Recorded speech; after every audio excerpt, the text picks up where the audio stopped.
बिस्मिल्लाहिर्रहमानिर्रहीम।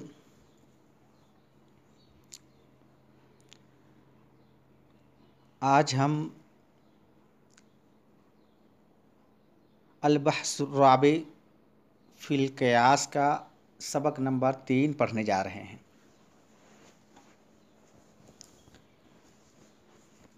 कल के सबक में आपको बतलाया गया था कि जमहूर अहले सुन्नत व जमाअत क़ियास को हुज्जत शरई मानते हैं और क़ियास के हुज्जत शरई होने पर आपको बतलाया गया था कि मैं इंशाअल्लाह आपके सामने 6 दलाइल पेश करूँगा, जिनमें से 3 दलीलें कल के सबक में आपको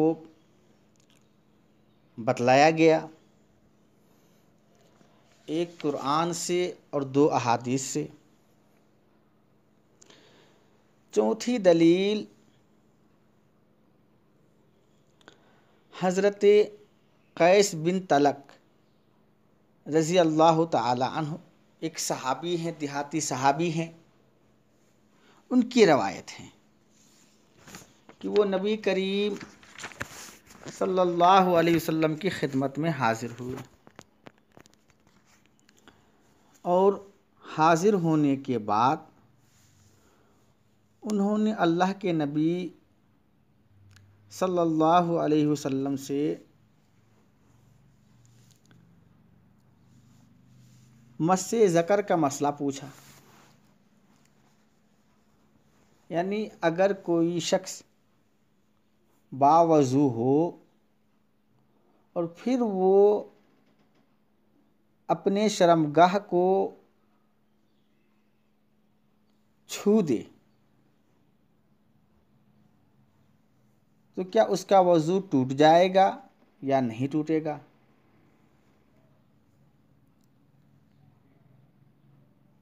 तो उन्होंने जो सवाल पूछा कि शर्मगाह को छूने से वज़ू टूटता है या नहीं टूटता है, तो अल्लाह के नबी सल्लल्लाहु अलैहि वसल्लम ने उनको जवाब में ये नहीं कहा कि वज़ू टूट जाएगा या वज़ू नहीं टूटेगा। आप जवाब उनको हाँ और ना में दे सकते थे, लेकिन अल्लाह के नबी ने जवाब नहीं दिया, बल्कि अल्लाह के नबी सल्लल्लाहु अलैहि वसल्लम ने उनसे फरमाया हल हुवा इल्ला बिज़अतम मिन्हु, कि ये भी बदन के दूसरे हिस्सों की तरह एक हिस्सा है, दूसरे आज़ा की तरह एक उज़्व है।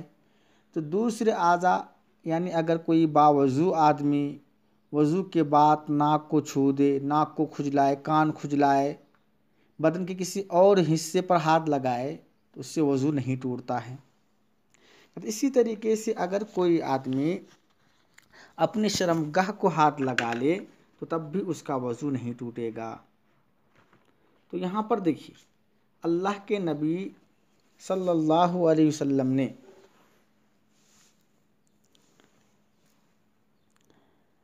शर्मगाह को क़ियास किया दूसरे आज़ा के ऊपर,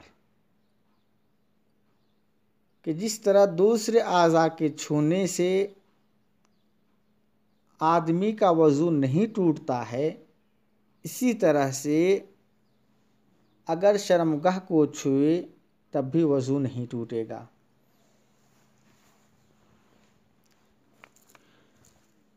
पांचवी दलील हज़रत इब्ने मसऊद रज़ी अल्लाह ताला अन्हु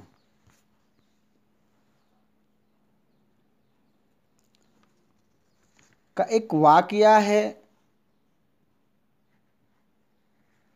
कि इब्ने मसऊद रज़ी अल्लाह ताला अन्हु से एक मसला पूछा गया कि एक औरत है जिसका निकाह एक मर्द के साथ होता है, अक़दे निकाह के वक्त महर मुतअय्यन नहीं किया जाता है, महर का तज़किरा नहीं किया जाता है। अब ये बात याद रखिए कि बगैर महर के तज़किरा किए निकाह दुरुस्त होता है।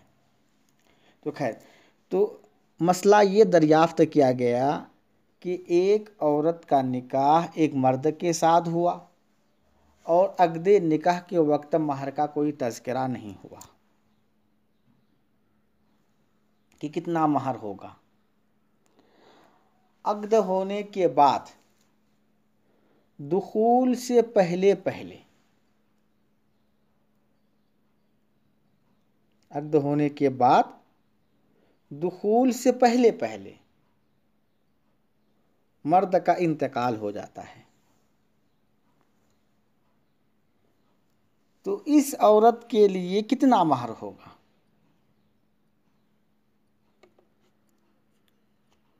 देखिए, एक बात आप पहले समझिए, अगर किसी औरत का महर मुतय्यन हो और दुखूल से पहले तलाक हो जाए तो जितना महर मुतय्यन किया है उसका निस्फ वाजिब होता है, निस्फ मा फ़रज़तुम। यहाँ मसला क्या है कि महर मुतय्यन नहीं किया और दुखूल से पहले पहले मर्द का इंतकाल हो गया। तो जब ये मसला हज़रत इब्न मसऊद रज़ी अल्लाह ताला अन्हु से दरियाफ़्त किया गया तो उनके पास उस वक्त कोई जवाब नहीं था। उन्होंने साइल से 1 महीने की मोहलत ली और कहा कि अजतहिदु फ़ीहि बिराई, कि ये इस 1 महीने के अंदर मैं गौर व फ़िक्र करूँगा, इज्तिहाद करूँगा, क़ियास करूँगा। अगर ये गौर व फ़िक्र करना और मेरा क़ियास करना दुरुस्त हो जाता है तो समझो कि ये अल्लाह की तरफ, अल्लाह की तौफ़ीक से है। और अगर खुदा न खास्ता ये मेरा क़ियास और इज्तिहाद गलत होता है तो इसकी ज़िम्मेदार मैं हूँ। फिर 1 महीने के बाद इब्न मसऊद रज़ी अल्लाह ताला अन्हु ने जवाब इरशाद फरमाया और कहा कि उरा लहा महर मिस्ल निसाइहा ला वकस फ़ीहा वला शतत, कि मेरी राय ये है कि ऐसी औरत जिसका महर मुतय्यन ना हो और दुखूल से पहले शौहर का इंतकाल हो जाए तो इसके लिए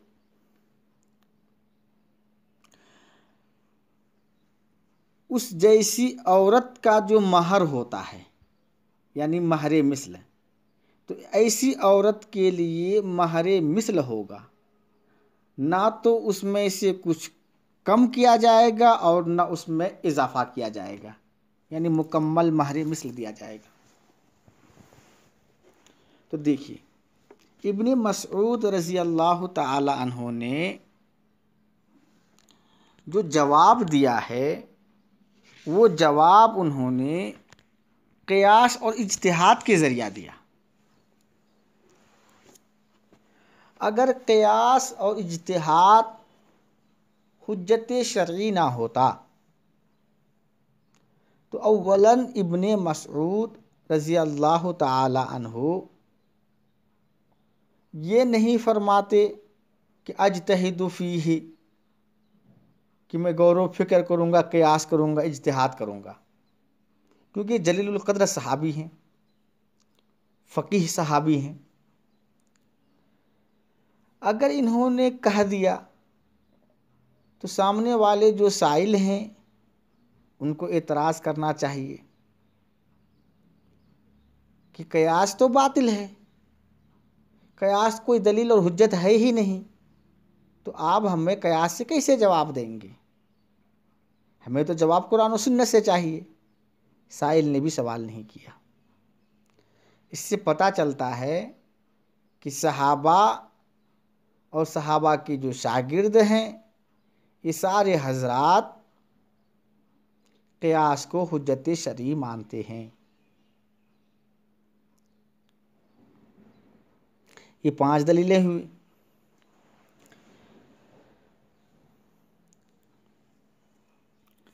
छठी दलील मैंने बतलाया था आपको, ये अक्ली है।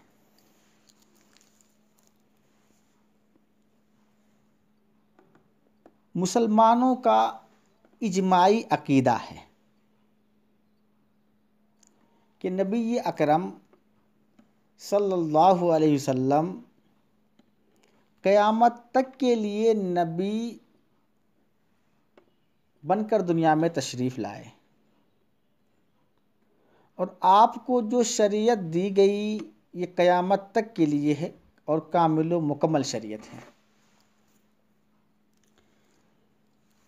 जब ये शरीयत कामिल शरीयत है तो कामिल शरीयत का मतलब ये होगा कि जो भी अहकाम बंदे से मुताल्लिक होंगे उनकी रहनुमाई और उनकी दलील इस शरीयत में मौजूद होनी चाहिए।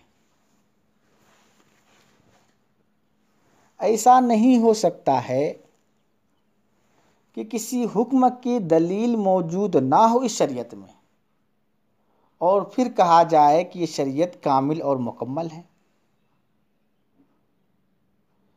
किसी वाक़या की रहनुमाई इस शरीयत में ना हो और कहा जाए कि ये शरीयत कामिल व मुकम्मल है, ये मुमकिन नहीं है। क्यों मुमकिन नहीं है? इसलिए कि शरीयत कामिल और मुकम्मल उस वक्त होगी जब हर हुक्म का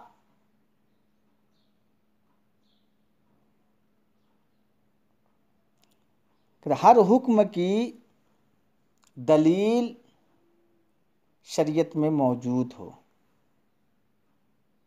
हर सूरत हर वाक़ये की रहनुमाई शरीयत में मौजूद हो, तब जाकर उसको कामिल और मुकम्मल कहा जाएगा। अब अगर आप गौर करें, क्या छोटी से छोटी और बड़ी से बड़ी हर चीज़ें, हर हुक्म, उसकी दलील क्या किताब व सुन्नत में मौजूद है? ऐसा नहीं है।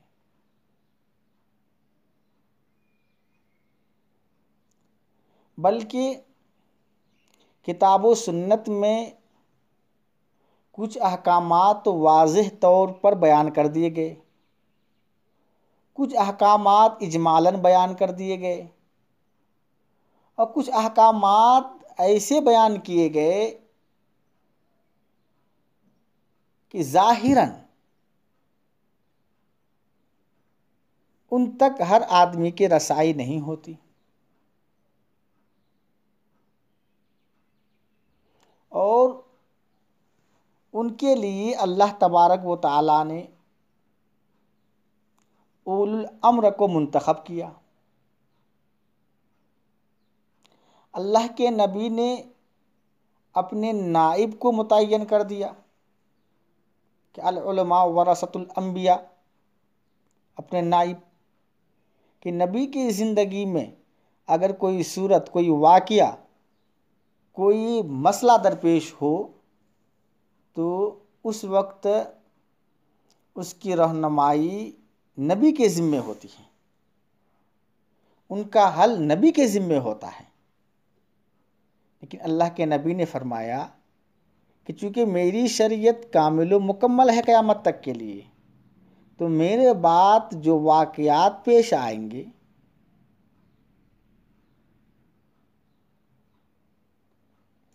जो भी सूरतें पेश आएंगी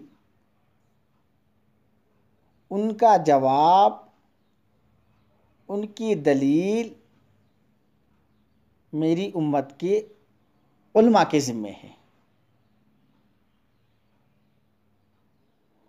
तो अल्लाह के नबी ने ये ज़िम्मेदारी उलमा को सुपुर्द कर दी। अब जाहिर सी बात है कि अगर सारी चीज़ें किताब व सुन्नत में मौजूद हों तो फिर उलमा की तरफ इनको मंसूब करने का कोई फ़ायदा नहीं होगा, बल्कि मकसूद ये है कि सारी चीज़ें मौजूद नहीं हैं, अगर मौजूद हैं तो मख्फी हैं, जिन तक हर कसो नाकस की रिसाई मुमकिन नहीं है। इसलिए उलमा को मुंतखब किया अल्लाह के नबी सल्लल्लाहु अलैहि वसल्लम ने। अब उलमा गौर व फिक्र के ज़रिया उसका एक हल तलाश करते हैं और हल तलाश करने के बाद उम्मत के सामने पेश करते हैं। इसी का नाम क़ियास और इज्तिहाद है। अगर इनको शरई हुज्जत ना मानी जाए तो ऐसी सूरत में ये शरीयत कामिल मुकम्मल नहीं हो सकती है और फिर आए दिन जो नए नए मसाइल खड़े हो रहे हैं, नए नए मसाइल वजूद में आ रहे हैं, उनका हल तलाश करना बड़ा मुश्किल हो जाएगा। मिसाल आप लीजिए कि आजकल जो वबाई मर्ज फैली हुई है,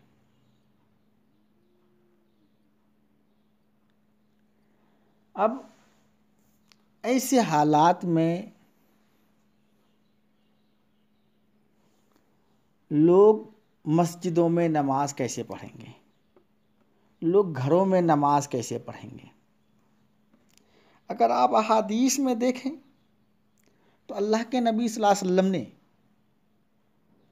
इत्तिसाल सुफूफ का पाबंदी करने का हुक्म दिया है कि सफ़ें बिल्कुल मिलकर लगाओ।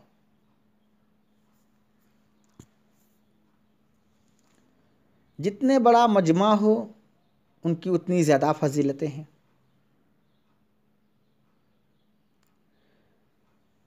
अब ये वाक़या पेश आया,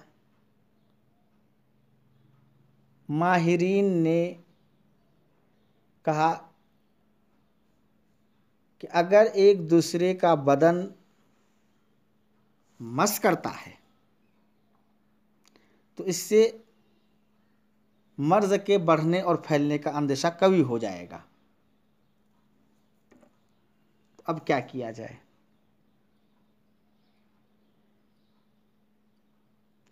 नमाज को तर्क कर दिया जाए? ये मुमकिन नहीं है, क्योंकि अल्लाह की तरफ से आयत करदा फ़र्ज़ है। क्या जमात तर्क कर दी जाए? ये सूरत भी मुमकिन नहीं है, क्योंकि तर्क जमात पर अल्लाह के नबी ने सख्त वईद फरमाई है और अल्लाह के नबी सल्लल्लाहु अलैहि वसल्लम ने तो उन लोगों के घरों को जलाने का हुक्म दिया कि जो लोग जमात में शरीक नहीं होते। तो जमात भी तर्क नहीं कर सकते, और अगर मिलकर खड़े होते हैं तो बीमारी के फैलने का अंदेशा है। अब क्या करें? तो इसका जवाब अगर आप तलाश करेंगे किताब व सुन्नत में तो नहीं मिलेगा। अब उलमाए उम्मत ने इसमें गौर व फिक्र किया और गौर व फिक्र और क़ियास के ज़रिया इन्होंने सफ़ों के दरमियान में खला का हुक्म दिया कि दो नमाजी के दरमियान में खला रखी जाए। दो सफ़ों के दरमियान में खला रखी जाए। तो अगर कयास को हुज्जत शरई नहीं मानेंगे तो फिर जो है ऐसे मसाइल जो आए दिन पेश आ रहे हैं, इन सब से उम्मत मुस्लिमा को हाथ धोना पड़ेगा। इसलिए जमहूर अहले सुन्नत व जमाअत क़यास को दीगर हुज्जतों की तरह एक हुज्जत शरई मानते हैं। ये कुल 6 जवाबात हुए, 6 दलीलें हुई जो जमहूर उम्मत की तरफ से आपके सामने पेश की गई। और मैंने आपको सबक नंबर 1 में ही बताया था कि क़यास और किताब व सुन्नत के दरमियान में फ़र्क है। दलील शरई वो भी हैं, दलील शरई ये भी हैं। अलबत्ता किताब व सुन्नत मुस्बित अहकाम हैं, अहकाम को साबित करते हैं वो, और क़यास ये मुज़हिर अहकाम हैं कि किताब व सुन्नत में जो अहकाम मख्फ़ी हैं, जिन तक हर आदमी की रसाई मुमकिन नहीं है, मुज्तहिदीन वहाँ से गवासी करके मसाइल को निकालते हैं और उम्मत के सामने पेश करते हैं। तो क़यास मुज़हिर होता है कि मख्फ़ी छुपे हुए मसाइल को ज़ाहिर किया जाता है। और फिर ये बतलाया था कि किताब व सुन्नत से साबित होने वाले जो अहकाम हैं उस पर भी अमल करना ज़रूरी है, और क़यास के ज़रिए जो साबित होने वाले अहकाम हैं इन पर भी अमल करना ज़रूरी है। अलबत्ता किताब व सुन्नत जो दलील हैं ये दलील क़त्ई हैं, और क़यास जो दलील हैं ये दलील ज़न्नी हैं।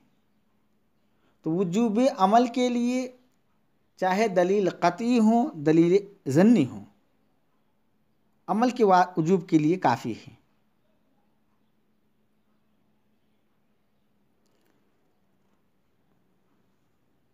तो ये पूरी तफसील आपके सामने जो है सबक नंबर 1 में बतलाया गया था। आज का सबक यहीं पे मुकम्मल होता है। इंशाअल्लाह आइंदा जो है हम किताब की इबारत को हल करेंगे। वमा तौफ़ीक़ी इल्ला बिल्लाहिल अज़ीम।